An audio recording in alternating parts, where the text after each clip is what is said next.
오늘은 하나님 말씀 사도행전 15장의 말씀입니다. 사도행전 15장 1절과 2절 두 절의 말씀이 되겠습니다.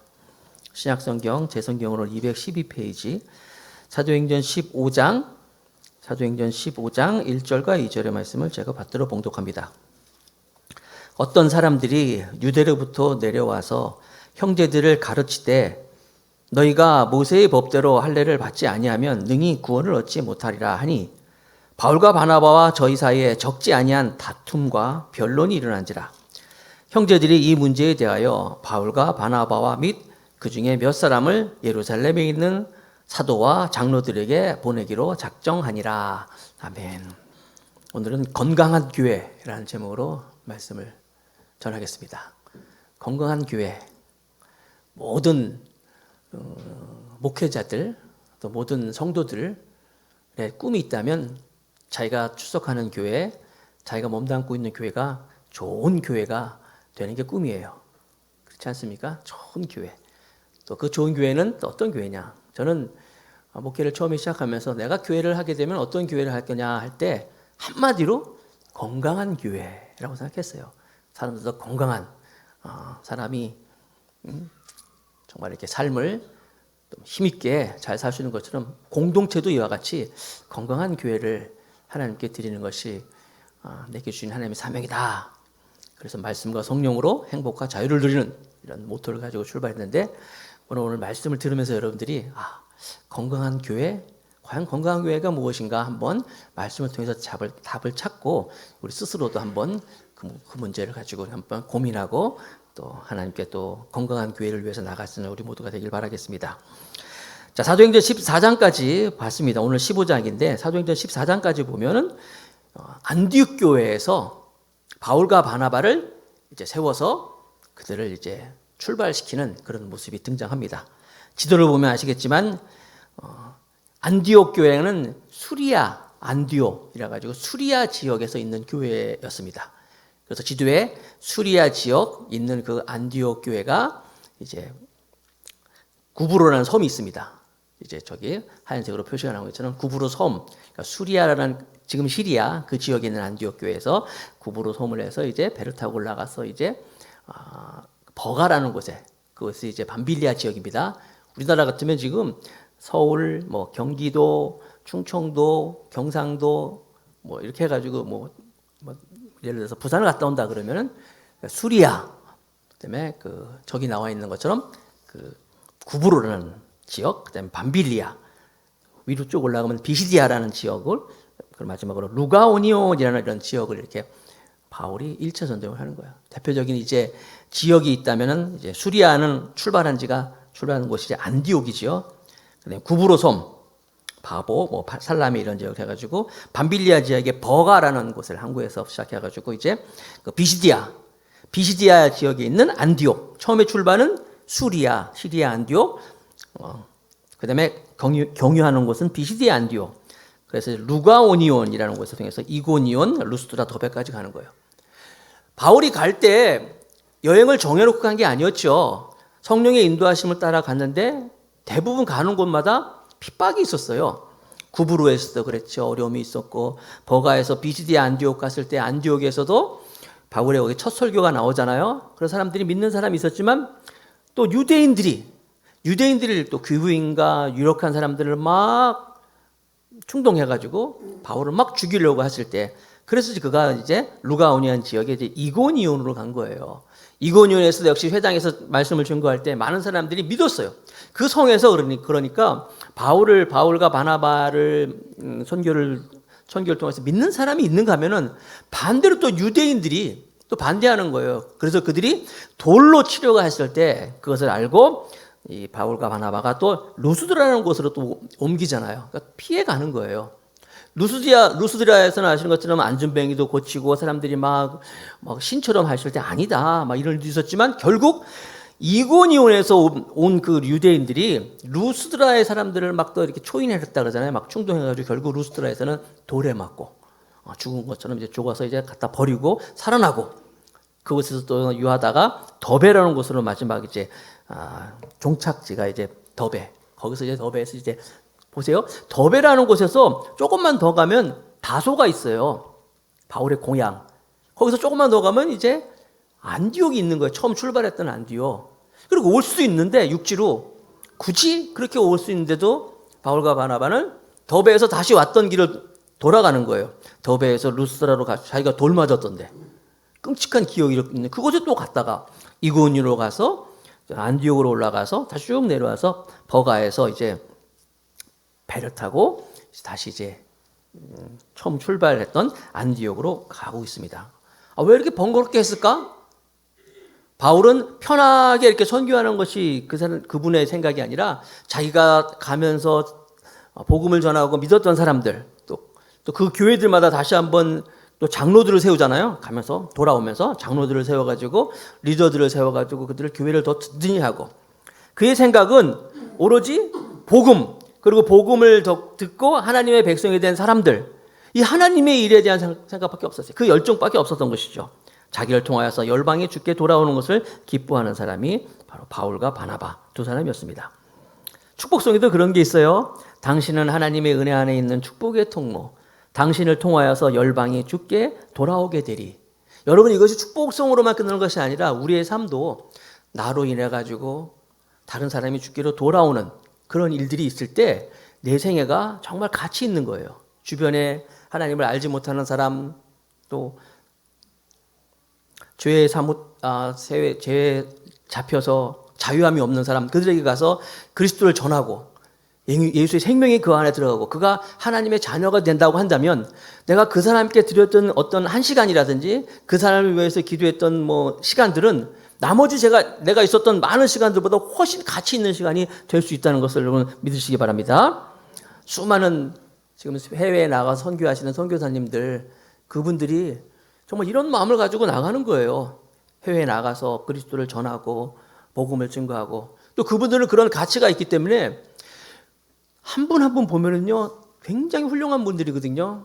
아주 공부도 많이 하시고 좀 굉장히 훌륭한 인물들인데 나가서 그 고생을 다 하고 있어요. 제가 이제 알고 있는 선교사님들 물어볼 때 다 보면요 자기가 선교사로 나간 거에 대해서 난 후회한다는 분이 한 분도 없어요. 한 명도 없어요. 다 나는 하나님의 그 일을 위해서 내가 지금 힘들어도 거기에 가치를 두고 살아간다는 거예요. 우리도 다시 한번 이런 일에 한번 생각해 봤으면 좋겠어요. 히브리서 11장에 보면 그 믿음장이라고 해서 성경에 믿음의 사람들을 쭉 열거하고 있는데 모세라는 인물이 나오는데 모세는요 왕궁에서 왕자로서 이제 왕이 될 수 있는 그런 것까지 다 포기하면서 그가 이제 광야로 나갔다 하고 있을 때 거기에 보면은 왕궁의 왕자의 자리를 다 버리고 잠시 죄악의 낙을 다 버렸다 이렇게 기록을 하고 있어요. 믿음으로. 그러니까 나중에 우리가 모세를 만났을 때 모세 정말 왕이 이집트 아닙니까? 애굽 이집트의 왕이 될 수 있었는데 후회하지 않으세요? 라고 물어본다면 여기 성경에 기록된 것처럼 왕궁의 왕자를 버리고 잠시 죄악의 낙을 다 버리고 하나님을 위하여서 믿음으로 내가 선택했다는 것을 들을 수 있을 거예요. 지금 바울과 바나바가 이와 같은 마음을 가지고 선교를 하고 있던 거예요. 그래서 바울과 바나바 이 사람들의 있는 이 열정 그 열정은 어느 누구도 말릴 수가 없었던 거예요. 그들이 나중에 이제 1차 전도 여행을 마치고 안디옥으로 돌아왔을 때 그들이 그 안디옥 교회 사람들과 나눴던 이야기도 보면요. 고생 많이 했잖아요. 그런 얘기 안 해요. 루스드라에서 돌 맞아 죽었다. 죽을 뻔했다. 그것도 얘기 안 해요. 배 타면서 고생했다. 이런 거 얘기 안 해요. 우리를 통하여서 하나님이 이루신 그 하나님의 사람들, 하나님의 백성들이 막 하나님께서 세우시는 믿고 돌아오는 그 모습을 자랑하면서 그걸 기뻐하면서 그들이 하나님을 찬양했다는 것을 볼 수가 있어요. 15장 마지막 부분에 보면. 그래서 안디옥 교회가 바로 이 선교의 불꽃을 태우는 중심지가 되었다. 우리는 통해서 알 수 있는 거예요. 열정을 가진 사람을 통해서 하나님은 항상 하나님의 일을 이루십니다. 결혼도 어떻게 해서 결혼이 이루어지죠? 그냥 뭐 대충 아무렇게나 만나고 그러지 않잖아요. 또 그 사람이 누굴 만났는지 뭘 하든지 상관하지 않잖아요. 열정을 가지고 매일 찾아가고 선물도 주고 막 전화도 연락하고 또 함께 또 시간 갖고 막 이럴 때 결혼하는 것처럼 마찬가지로 하나님의 일도 이런 열정을 가진 사람을 통하여서 하나님의 꿈을 이루어가는구나 라는 것을 볼 수가 있어요. 자, 그래서 이제 시리아 안디옥에 돌아왔는데 시리아에 있는 안디옥 교회는 제가 몇 번 강조해서 말씀드리지만 최초의 이방인 교회라 그랬어요. 이방 지역에 있는 교회인데 거기에는 이제 이방에서 맞는 사람들이 헬라 사람들이 예수를 믿었어요. 그러다 보니까 그 안에 이 기존의 유대인, 히브리파 유대인도 있는가 하면은 헬라파 유대인들이 헬라파 그리스도인들이 같이 있기 때문에 그 안에서 여러 가지 갈등이 많이 있었는데 사도 바울은 항상 여러분 아시는 것처럼 사도 바울이 바리새인 중에 바리새인이었어요. 율법에 아주 통달한 사람임에도 불구하고 다니면서 절대로 예수 그리스도의 복음 외에 십자가 외에는 증거하지 않았습니다. 그리고 바울은 안디옥 교회에서도 예수 그리스도의 복음이면 되지 십자가면 되지 더 이상은 필요하지 않기 때문에 어떤 율법이라든지 할례에 대한 문제를 얘기하지 않았는데 예루살렘에서 온 그러니까 아마 바리새파 유대인일 거예요. 이 예루살렘에서 온 사람들이 안디옥 교회에서 가만 보니까 이방인들이 예수님을 믿어요. 그러니까 믿는 거 좋아. 믿을 수 있어. 그러나 이 이방인들이 정말 예수님을 믿고 그리스도인이 되려면 자기들처럼 할례도 받아야 된다. 율법을 지켜야 된다. 막 이런 얘기를 하는 거예요. 그러니까 이 헬라파 사람들은 이방인이었던 사람들 예수님을 믿으면서 할례를 받아야 돼? 할례 아시죠 여러분? 제가 몇 번 설명했잖아요. 할례를 꼭 받아야 돼? 그리고 율법을 지켜야 돼? 헷갈리는 거예요. 그리고 그렇게 해야지만 구원을 받는다. 이런 문제가 이 시리아에 있는 안디옥 교회에서 일어나기 시작했어요. 이때 이 교회가 어떻게 이 문제를 잘 해결하는가? 그래서 어떻게 건강한 교회로서 자리매김하는가? 이제 본문을 통해서 우리가 살펴보겠습니다. 첫 번째, 이 문제를 이들은 성령의 음성을 들으면서 해결해 나갑니다. 그래서 좋은 교회, 건강한 교회는 성령의 음성을 늘 들을 수 있는 교회다. 개인도 그렇고 가정도 그렇고 공동체도 마찬가지예요. 자, 본문으로 들어갑니다. 사도행전 15장 1절 2절 다시 한번 읽어볼게요. 어떤 사람들이 바리새파 유대인입니다. 어떤 사람들이 유대로부터 내려와서 형제들을 가르치되 너희가 모세의 법대로 할례를 받지 아니하면 능히 구원을 얻지 못하리라 하니 할례를 받아야지 구원받는 얘기예요. 바울과 바나바와 저희 사이에 적지 아니한 다툼, 변론이 일어난지라 형제들이 이 문제에 대해서 바울과 바나바 및 그 중에 몇 사람을 예루살렘에 있는 사도와 장로들에게 보내기로 작정하니라. 자, 이해하시겠죠? 지금 수리아 안디옥 교회가 지금 할례라는 문제를 가지고 구원의 문제까지 연결되는 거예요. 우리가 신앙생활하면서 믿음을 가지면서 구원받는 게 우리의 목적인데 할례를 안 받으면 구원을 못 받는다고 얘기를 하는 거예요. 그러니까 유대인들은 다 할례를 받았기 때문에 아무 문제가 없어요. 이 헬라파 사람들이 할례를 안 받았기 때문에 이방인이기 때문에 혼돈이 오는 거예요. 그래? 할례도 받아야 돼? 할례가 얼마나 또 고통스럽습니까? 또 율법을 지켜야 돼? 이런 문제를 가지고 고민을 하기 시작했어요. 똑같은 상황을 가지고 바울은 갈라디아에서 보면 이때 왜 이런 일이 있었는지 똑같은 상황을 갈라디아 교회도 있었는데 이렇게 소개를 하고 있습니다. 갈라디아서 2장 4절 말씀인데 이는 가만히 들어온 거짓 형제 까닭이라 저희가 가만히 들어온 것은 그리스도 예수 안에서 우리의 가진 자유를 엿보고 우리를 종으로 삼고자 함이로되. 가만히 들어온 그러니까 유대인들 바리새파 유대인들이 여기 보니까 뭐라고 했어요? 거짓 형제인 이유도 있고 그 안디옥 교회 사람들이 가지고 있는 자유, 행복과 자유죠. 자유를 뺏어서 그들을 자기의 종으로 삼고자 함이로다. 이렇게 말씀하고 있는 거예요. 여러분, 이거는요, 그 당시 교회뿐만이 아니라 오늘날에도 계속 이런 일은 있어요. 교회 안에서 우리가 정말 행복과 자유를 누리면서 하나님께 예배하고 신앙생활을 해야 되는데 의외로 교회 안에서 자기가 가지고 있는 생각, 자기가 가지고 있는 어떤 이 전통 이걸 가지고 사람들에게 이 자유함을 이렇게 구속하는 그런 일들이 있어요. 여러분 그거 아세요? 교회가 생각보다 보수적이에요.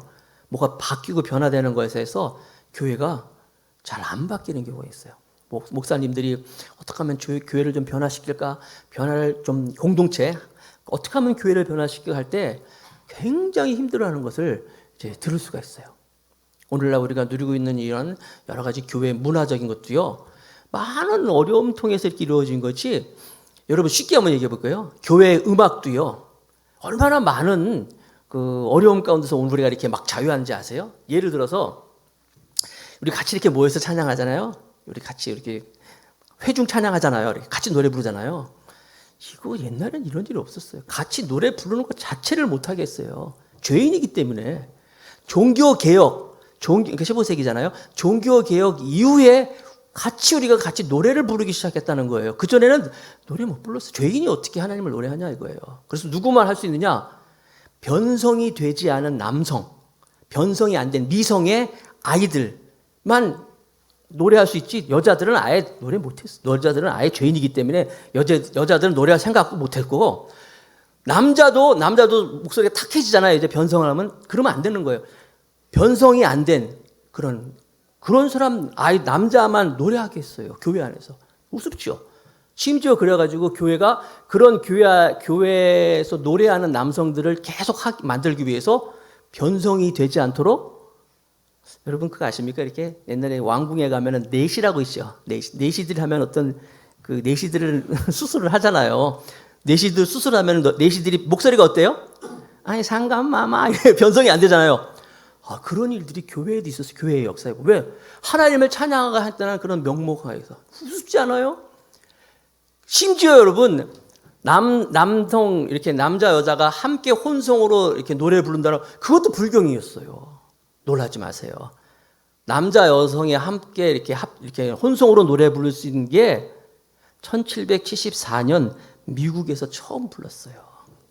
그전에는 물론 종교개혁을 통해가지고 노래는 부르겠어요. 그러나 교회에서 찬송은 앞에서 이렇게 하는 거는 다 같이 부를 수 있지만 앞에서 찬양하고 할 수 있는 거는 남자들만 불렀어요. 그러다가 1774, 여러분 한번 여러분 쉽게 성가대의 역사를 인터넷에 한번 공부해 보세요.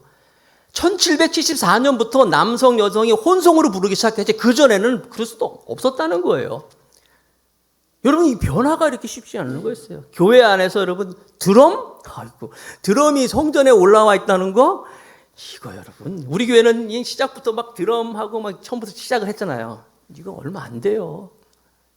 제가 언젠가 고백한 적 있지만 제가 학창 시절 할 때 학교에 그 고등학생 때 학생부 예배, 학생부 헌신 예배를 한다 그래가지고 제가 이제 기타를 치고 그 당시 기타를 치고 찬양 인도를 했어요. 꽤 개방적인 진보적인 교회에서 제가 자랐는데 그런 교회에서도 기타 치면서 찬양을 인도했다는 그 이유, 막 기타를 치면서 찬양 인도하는데 선생님들이 뒤로 막 가는 거예요. 선생님들이 그래서 무슨 일인가 했더니 선생님들이 뒤에서 회의를 하는 거예요. 회의. 아니 저 녀석이 지금 기타를 치면서 주일 예배 때 헌신 예배를 그러지만 찬양도 그 당시에 가장 최신식 유행하는 거, 내게 강 같은 평화. 그거 했다고 막 그랬던 거예요. 여러분 드럼 오르간, 우리가 경건한 오르간 예배, 오르간이 예배실에 처음 할 때 얼마나 많은 어려움이 있었는데요. 피아노는요, 저건 정말 세속적인 악기라 그래가지고 저건 상상도 못했는데 지금은 누구나 다 교회에 피아노 그러면 얼마나 아름다운 하나님께 예배하는 아주 귀한 악기로 생각하잖아요. 제가 드리고 싶은 얘기는 뭐냐면요, 자기가 가지고 있는 생각, 자기가 가지고 있는 어떤 이걸로 인해 가지고 사람들이 가지고 있는 자유를 묶는 일이 많이 있어요. 교회 안에서. 저는 항상 여러분들이 항상 내 전통만 가지고 다른 사람들이 가지고 있는 그 자유를 묶어서는 안 되겠구나. 지금 이 할례라는 문제를 가지고 유대인들이, 이 히브리파 유대인들이, 바리새파 유대인들이 이 안디옥 교회의 이 하나님을 믿게 된 헬라파 유대인들을 지금 얽매이고 있다는 거예요. 이 문제를 가지고 바울은 고민합니다. 어떻게 할까? 고민을 하다가 바울은 하나님의 성령의 음성을 듣고 그것을 따릅니다. 갈라디아서 2장 2절에 보면 그래서 갈라디아서 2장 2절에 바울은 기도하다가 계시를 받아요. 계시로 인하여 어떻게? 올라가, 예루살렘으로 가는 거예요. 올라가 내가 이방 가운데서 전파하는 복음을 저에게 제출하되 유명한 자들에게 사사라위 한 것은 내가 다름질하는 것이나 다름질한 것이 헛되지 않게 하려 함이라. 열심히 수고해서 사람들 믿게 만들었는데 많은 사람이 죽게 돌아왔는데 이걸 다 헛수고로 만들지 않기 위해서 이 갈등, 이 문제를 가지고 기도하여서 계시를 받습니다. 그리고 그 계시를 가지고 그 문제를 가지고 자기가 어떻게 해결하는 것이 아니라 예루살렘에 가서 이제 사도들과 다른 사람에게 이제 함께 토의하겠다 이거예요. 그래서 항상 우리도 교회에서 무슨 문제가 있으면 내가 어떻게 혼자서 내 문제를 가지고 내 생각 가지고 이렇게 밀어붙이는 것이 아니라 함께 모여서 토론하고 또 무엇보다도 기도하면서 성령님이 내게 무슨 말씀을 하시는지 우리에게 성령님의 뜻이 어디 있는가 고민하면서 찾아갈 수 있는 우리 모두가 되길 축복하겠습니다. 건강한 교회예요. 두 번째, 건강한 교회는 그래서 불신자들이 주께로 돌아온 것을 기뻐하는 교회였다. 말씀을 볼까요? 사도행전 15장 3절 4절입니다. 자, 그래서 저희가 교회 전송을 받고 저희라 그러면 이제 바울과 바나바와 그 일행이잖아요. 몇 사람, 바울과 바나바와 그 중에 몇 사람, 그 사람들 보냈어요. 저희가 그 사람들을 교회의 전송을 받고 베니게와 사마리아로 다녀가서 이방인들이 주께로 돌아온 일을 말하여 형제들이 다 크게 기쁘게 하더라. 예루살렘에 이르러 교회와 사도와 장로들에게 영접을 받고 하나님이 자기들과 함께 계셔 행하신 일을 말하며. 자, 지도를 한번 볼까요? 안디옥 교회, 수리아 안디옥 교회 위는 것처럼 저 윗지역이에요. 지금 시리아 지역이에요. 거기 안디옥 교회에서 이제 사람을 이제 파송하잖아요. 그 전에 이제 배를 타고 구부르러 갔지만 이제 육지니까 내려오는 거예요. 쭉 내려와서 이제 베니게라는 지역이 있고 좀 더 내려와서 이제 유대 땅에 이제 그 유대 땅 위에 있는 사마리아가 있고 사마리아에서 좀 내려가면 이제 예루살렘이니까 예루살렘까지 이제 쭉 그들이 이제 도보로 내려옵니다. 내려와서 중요한 사실은 거기에 와서 이방인들의 주께 돌아온 일을 말하여 가서요. 이 사람들은 이방인들이 주께 막 돌아왔던 것을 보고합니다. 그랬더니 형제들은 다 크게 기쁘게 하였더라. 할렐루야. 지금 문제가 뭐예요? 할례 문제, 율법 문제인지 그 문제 먼저 얘기하는 것이 아니라 우리가 가서 이 안디옥 교회에서 사람들이 이방인들이 많이 와가지고 하나님의 백성이 된 사실, 바울과 바나바가 선교하면서 많은 사람들이 주께로 돌아오는 사실, 이방인들이 주께 돌아온 일을 말하는 거예요. 그러니까 그걸 듣고 있던 그들이 다 크게 기뻐하였더라라고 말씀하고 있는 거예요. 그러니까 건강한 교회는 뭐예요? 자기들이 가지고 있는 문제도 있지만 최우선은 뭐예요? 복음 전파하고 사람들이 믿고 하나님 주께로 돌아오는 이걸 가장 크게 기뻐하는 것을 하는 교회구나. 사도행전 15장 4절 말씀에 보면 또 이런 말씀이 있어요. 예루살렘에 이르러 교회와 사도와 장로들에게 영접을 받고 하나님이 자기들과 함께 계셔 행하신 모든 일을 말하되. 조금 전에는 이방인들이 다 주께로 돌아와서 돌아온 일을 가지고 크게 기뻐하고 그 모든 것들이 내가 한 게 아니라 뭐라고 나왔습니까? 하나님이 자기들과 함께 계셔서 일하신 것이다. 하나님이 함께 하셔서 하나님의 영광으로 이런 모든 일이 일어났습니다. 하나님이 하셨습니다. 고백하는 거예요. 항상 저 여러분들도 무슨 일이 있을 때 하나님이 우리와 함께 하시고 하나님이 도와주시고 하나님이 다 하셨습니다. 이러는 우리 모두가 되기를 바라겠습니다. 지난번에도 한번 말씀드렸지만 우리 교회가 이 지역에서 정말 사람들에게 칭찬을 듣고 이 지역에서 사람들이 이렇게 또 우리 교회를 찾아오고 할 때 우리가 할 수 있는 이야기는 뭐예요? 하나님이 이 교회를 다 인도하십니다. 하나님 우리와 함께 하십니다. 그리고 하나님께서 우리와 함께 역사하십니다. 항상 무슨 일 좋은 일 있을 때 Praise Lord, 하나님께 영광 돌립니다. 하나님이 하셨습니다. 고백하는 거예요. 이 일은 다 하나님이 하셨습니다. 찬송이 되는 것처럼 이것이 나의 간증이요 이것이 나의 찬송일세 하는 것처럼 그들이 고백하고 있는 거예요. 여기까지는 좋았어. 그런데 갑자기 5절 말씀해 보니까 또 이런 말씀이 나옵니다. 5절에 15장 5절에 바리새파 중에 믿는 어떤 사람들이 일어나 말하되 이방인에게 할례 주고 모세의 율법을 지키라 명하는 것이 마땅하라 하니라. 거기 또 이런 사람들이 있네. 아니 바울이 지금 바울과 바나바가 이방인들이 다 주께 돌아오고 하나님이 다 하셨습니다 했는데 좋아 괜찮아 이방인들이 오고 하나님이 하신 거 다 좋아. 그런데 여기 나오잖아요. 바리새파 중에 어떤 믿는 사람이 그래? 그러면 그 사람들도 다 할례를 주고 모세의 율법을 지켜야 된다 명하는 거예요. 분위기 갑자기 썰렁해지잖아요. 사실 이 문제 때문에 오긴 왔는데 그런데 하나님이 하신 일 복음에 대한 이야기했더니 그 중에서 또 일어나가지고 똑같이 안디옥 교회에 있었던 것처럼 그 사람들도 할례 받아야 된다. 그 사람도 율법을 지켜야 된다 말씀하고 있는 거예요. 그러자 거기에서 이제 이 문제를 가지고 사람들이 또 막 토론이 일어나는 거예요. 안디옥 교회는 아까 다툼이 있었다고 했잖아요. 변론을 하다가 막 다툼까지 있어서 이 문제를 가지고 왔는데 이 문제를 가지고 또 이들이 모여서 이제 이야기하는 거예요. 그때 이제 여러분 잘 아시는 것처럼 이제 베드로가 이제 일어나가지고 이야기를 합니다. 안디옥 교회는 사실 예루살렘 교회는 이 문제 가지고 고민할 일이 없었어요. 다 할례 받은 사람들이기 때문에. 안디옥 교회는 워낙 이방인 사람들이 많이 모이다 보니까 가만히 보니까 유대인들이 히브리파 사람들이 보니까 헬라파 사람들이 자기들이 싫어하는 거 막 음식도 먹고 할례도 안 받고 같이 또 식사도 하니까 굉장히 불편한 거예요. 그래서 그 문제로 다툼이 있었는데, 그래서 이 문제를 가지고 예루살렘까지 왔는데, 그 문제를 가지고 이제 보면 이제 베드로가 일어납니다. 베드로가 일어나서 얘기합니다. 나로 따지자면 예수님이 수제자잖아요. 나도 참 전통적인 사람이고 어려운 사람인데, 어느 날 그 욥바에서 하나님께서 보자기 하늘을 다 내려오시면서 열어보니까 온갖 유대인들이 보기에 그 부정한 짐승들이 막 있는 거예요. 이게 뭐야? 봤더니 하늘에서 음성이 나기를 먹어라.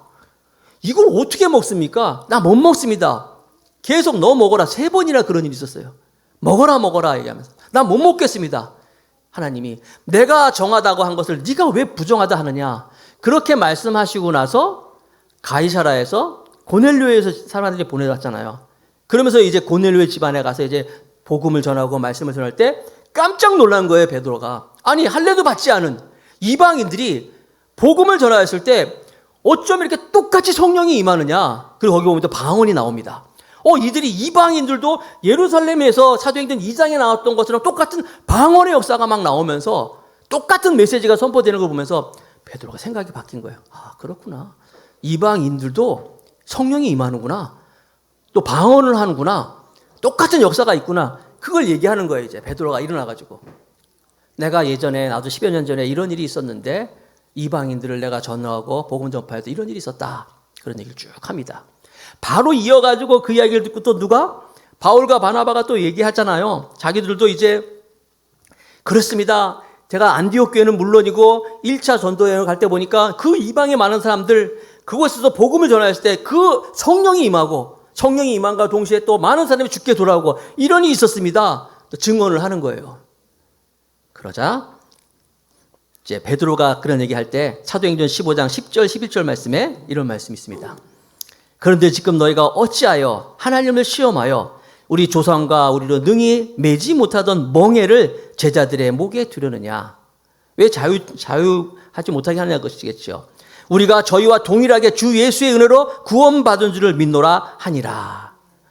왜 우리가 못하는 것 같이도 율법을 그들에게도 멍에로 짊어지려 하느냐라고 말하는 거예요. 그때 또 한 사람이 일어납니다. 또 한 사람이 일어나가지고 이제 이야기하는 게 누구냐면 야고보예요. 몇 번 말씀드렸죠. 예루살렘 교회의 야고보. 이 야고보는 사도행전 12장에 나오는 그 예수님의 제자 야고보가 아니라 예수님의 동생 야고보라 그랬잖아요. 예루살렘 교회의 사실 지도자였어요. 사실적인 지도자였어요. 예수님의 동생 야고보, 그는 살아생전에는 그가 예수님이 살아계실 때는 형을 주로 믿지 못하였지만 훗날 그가 이제 예수님을 만나고 부활하신 주님을 만나고 함께 마가의 다락방에서 모여서 기도할 때 성령이 임하고 그리고 그가 형이 아니라 예수 그리스도라 확고히 믿으면서 예루살렘 교회의 이제 지도자로 이제 그가 자리매김을 합니다. 그래서 베드로가 감옥에서 풀려났을 때도 내가 이렇게 풀려난 것을 사람들에게 얘기하잖아요. 야고보에게 전하라. 그리고 이제 베드로는 도망가잖아요. 야고보에게 전하라. 왜? 야고보가 그 당시에 수장이었기 때문에 그런 거예요. 야고보가 일어나가지고 이제 이야기를 한 겁니다. 사도행전 15장 19절 20절 말씀에 19절 20절 있습니다. 그러므로 내 의견에는 이방인 중에서 하나님께로 돌아오는 자들을 괴롭게 말고 다만 우상의 더러운 것과 음행과 목매어 죽인 것과 피를 멀리하라고 편지하는 것이 가니. 무슨 얘기냐면은 사실 이 앞부분에 제가 읽지 않았는데 앞부분에 이 베드로 같은 경우에 자기의 경험을 얘기합니다. 욥바, 가이사라, 고넬료 집안 얘기하고 바울과 바나바도 마찬가지로 자기가 선교 여행을 하면서 있었던 경험을 가지고 얘기를 합니다. 그런데 야고보는요. 그렇게 단순하게 경험을 얘기하는 것이 아니라 성경 말씀을 가지고 얘기를 해요. 앞부분을 보면요. 아모스의 말씀, 아모스의 예언의 말씀을 툭 가져오면서 이 일은 우리가 지금 보는 일들은 이미 하나님의 약속된 말씀이다. 성경의 말씀을 가지고 증거를 댑니다. 대단하죠? 다른 사람과 비해서 야고보는 성경에도 능통한 사람이었어요. 나중에 여러분 야고보는 아시는 것처럼 그도 이제 순교를 당하는데 그가 죽으면서 한 이야기는 예수 그리스도는 살아계신 하나님의 아들이다 선포하고 죽었어요. AD 1세기의 그 역사학자인 요세푸스의 기록에 보면 야고보가 죽었을 때 그의 시신을 이렇게 살펴보니까 그의 무릎이 낙타 무릎 같았더라. 기도하고 얼마나 기도를 했으면 그 무릎이 낙타 무릎 같더라. 낙타가 이렇게 두 번, 세 번 이렇게 접거든요. 이렇게. 그래서 낙타가 두껍는데 그처럼 돼 있었다. 야고보는 그래 그 문제에 대해서 분명히 이제 성경 말씀을 가지고 증거를 내면서 아무 소리 못하게 하지만 재미있는 사실은 여기서 네 가지는 그래도 우리가 저 조건을 갖자. 이방인들이 들어와서 믿는 거 그거 얘기하지 말자. 할례 얘기하지 말자. 율법 얘기하지 말자. 단지 네 가지 보세요. 우상을 버려야 된다. 음행을 멀리해야 된다. 목매어 죽인 것을 멀리해야 된다. 피를 멀리해야 된다. 이걸 얘기하는 거예요. 그러니까 할례가 아니라 율법은 굳이 그렇지 않지만 그래도 우리가 유대인들 아니냐. 유대인들이 싫어하는 거 굳이 싫어하는 것까지 하면서는 안 되겠다. 그래서 절충안으로 이 네 가지 우상을 버려야 된다. 음행을 버려야 된다. 목매어 죽인 것을 먹지 말고 멀리하고 피를 멀리해야 된다. 이렇게 하는 거예요. 참 지혜롭죠? 얘기하잖아요. 지금 여러분 아직 사도행전이 기록 안 됐어요. 우리가 사도행전 보고 있는데 아직 뭐라 그럴까요? 로마서가 없었어요. 성경의 계시가 완성되지 않은 상태예요. 이때 이 야고보는 이 문제에 대해서 할례 문제에 대해서 이 이방인 문제에 대해서 이렇게 절충안을 가지고 그들에게 뭐라 그럴까요? 좀 이렇게 문화적으로 그들을 좀 달래면서 타협을 하는 거예요. 나중에 바울이 고린도 전서에 보면은 이제 음식 문제 가지고 이런 얘기가 나옵니다. 그 고기 먹는 문제 나오지 않습니까? 그 고기가 아시는 것처럼 이방 신전에 들었던 고기란 말이에요. 대부분 그때 고기들이. 그렇기 때문에 그 고기를 가지고 교회에서 먹는 걸 가지고 사람들이 먹어야 된다, 안 먹어야 된다. 믿음 있는 사람들, 먹어도 돼. 음식이 나쁜 게 뭐가 있어? 그러면 안 돼. 막 이랬을 때 사도 바울은 뭐라고 했냐면 어떤 음식이라도 다 먹을 수 있어. 믿음으로. 다 하나님이 주신 건 선한 거기 때문에. 그러나 사도 바울은 그래요. 내가 그 고기를 먹음으로 말미암아 신앙에 방해가 되고 내가 이렇게 먹는 것으로 인해서 다른 사람들에게 내가 좀 시험이 되고 다른 사람이 어려워한다면 난 죽을 때까지 먹지 않겠다. 이렇게 음식에 대한 견해를 말하고 있어요. 그러니까 여러분 우리 거를 한번 우리 의식 세계로 돌아와가지고 한번 생각해 봅시다. 교회 안에서 지금 여러 가지 그 자기 생각과 자기 방법을 가지고 이렇게 의를 내세우려 할 때 여러분 가장 쉽게 술이나 담배 문제를 생각할 때도요. 술, 담배가 우리가 구원받는다 안 받는다 이거에 결정되는 건 아니에요. 술 먹는 사람, 담배 피우는 사람 구원 못 받는다 이렇게 말할 수 없는 거예요. 여러분 캐톨릭 신부들은요. 신부님 아니에요. 거기도 전통적이잖아요. 신부님들이 또 술 먹고 담배 피우고 하잖아요. 제가 드리고 싶은 얘기가 뭐냐면요. 술 먹고 담배 피우는 것이 구원의 문제는 아니지만 교회 안에서 저와 여러분들이 우리들이 이렇게 이 술, 담배 문제는 우리 개신교 선교사님들이 처음에 우리나라에 와가지고 한국 사람들이 너무 술을 많이 먹고 막 그러니까 폐가 망신하니까 그냥 엄하게 교회에서 술 먹지 마 하면서 이제 엄하게 이제 교회 법으로 만든 게 이제 전통으로 쭉 내려오다 보니까 이제 주초를 금하는 것이 이제 우리 한국 개신교의 전통이 됐단 말이에요. 그래서 여러분 저도 마찬가지로 술 먹고 담배 피는 거 여러분 구원받는 데 상관없어. 그렇다고 말이면 제가 여러분들 앞에 여러분 포도주 한 잔 쫙 하면서 우리 같이 상관없으니까 먹읍시다. 이상하잖아요. 어렵잖아요. 여러분 스스로 다 어렵지 않습니까? 그걸 얘기하고 있는 거예요. 그래서 이 야고보는 할례 문제에 있어서 할례 받아야 된다. 율법 이걸 꼭 지켜야 된다고 하시나? 아니지만 요 네 가지는 좀 그래도 금하자. 사람들을 어렵게 하지 같은 유대인인데 아무리 헬라파 사람이지만 서로 힘들게 하지 말자 하면서 이제 타협을 보면서 해결을 보고 있는 거예요. 우리도 이런 마음을 가졌으면 좋겠어요. 우리 교회 안에서 내 생각과 내 방법만 하는 것이 아니라 정말 나로 인해서 다른 사람이 시험 든다면 내 생각이 옳아도 내가 굳건히 의지가 있어도 다른 사람을 좀 마음을 생각할 수 있는 이런 마음을 가질 수 있는 우리 모두가 되기를 축복하겠습니다. 자, 마지막으로 세 번째, 건강한 교회는 헌신된 리더가 많은 교회예요. 사도행전 15장 22절 23절에 보니까 이에 사도와 장로와 온 교회가 그 중에서 사람을 택하여 바울과 바나바와 함께 안디옥으로 보내기로 가결하니 곧 형제 중에 인도제인 바사바라 하는 유다와 실라더라. 자, 결정 났어요. 자, 이제 이 문제 얘기했죠? 할례 아니야. 율법 아니야. 구원받는데 그게 결정적인 건 아니야. 예수 그리스도 복음이면 충분해. 그렇지만 이 네 가지 말씀드렸잖아요. 이 정도는 우리가 좀 지키면서 신앙생활 했으면 좋겠다 하면서 그것을 그냥 이 사람들 돌려보는 것이 아니라 여기 보니까 증인으로서 바사바라 하는 유다, 실라 두 사람을 같이 함께 보내서 안디옥 교회에 이제 증인으로 보내는 거예요. 여기서 이제 바사바라는 유다가 누구냐? 실라는 알죠. 바울과 실라가 나중에 둘이 같이 떠나고 실라 그다음에 바나바와 마가가 이렇게 같이 떠나는데 그 실라라는 인물을 하는데 여기서 생소한 인물 바사바라 하는 유다가 나오는데 이 사람은 누구냐면 사도행전 1장에 보면은 가룟 유다가 하나님께 이제 하나님의 그 제자로서의 사도로서의 버림받고 나서 또 한 명의 12명의 제자를 뽑기 위해서 사람들을 뽑는데 2명이 후보로 올라옵니다. 그때 마띠아라는 사람이 이제 예수님의 12제자의 마지막으로 들어가게 되는데 한 사람이 누구냐면 바사바의 요셉이라고 했어요. 바사바의 요셉. 바사바의 요셉과 마띠아 2명이 후보로 올라왔을 때 마띠아가 이제 제비뽑기에 돼가지고 예수님의 제자가 12제자에 들어가게 되는데 바사바의 요셉이라는 사람 동생이 바로 바사바 유다라는 거예요. 뭘 얘기하고 싶냐면 이렇게 하나님의 사람들이 참 많이 있었어요. 일꾼들이 많이 쓰는 거예요. 그 사람들을 이제 증인으로 세워가지고 이제 보내는 모습이 나와 있습니다. 자, 말씀을 이제 정리하겠습니다. 좋은 교회, 건강한 교회는 어떤 곳이냐? 항상 하나님의 음성이 귀 기울이는 교회고 또 하나님의 그 복음 전파에서 하나님을 믿는 사람들을 또 기뻐하는 교회고 이렇게 하나님께 헌신된 사람들이 많이 있는 교회. 처음으로 돌아가서 그러면 건강한 교회, 좋은 교회는 대체 무엇이냐? 저도 설교를 준비하면서 과연 어떤 것이 좋은 교회일까? 어떤 게 건강한 교회일까? 고민해봤어요. 답은 무엇일까? 그러면서 찾은 답은 뭐냐면요. 물론 이렇게 여러 가지 조건이 있지만은 좋은 교회는, 좋은 건강한 교회는 한 사람 한 사람이 좋은 교인들이 있을 때, 한 사람 한 사람이 좋은 성도들이 모였을 때 그 교회는 좋은 교회가 될 줄로 믿습니다. 다른 거 아니고 전체도 생각해 봤어요. 목사가 정말 좋은 목사가 돼야 되겠구나.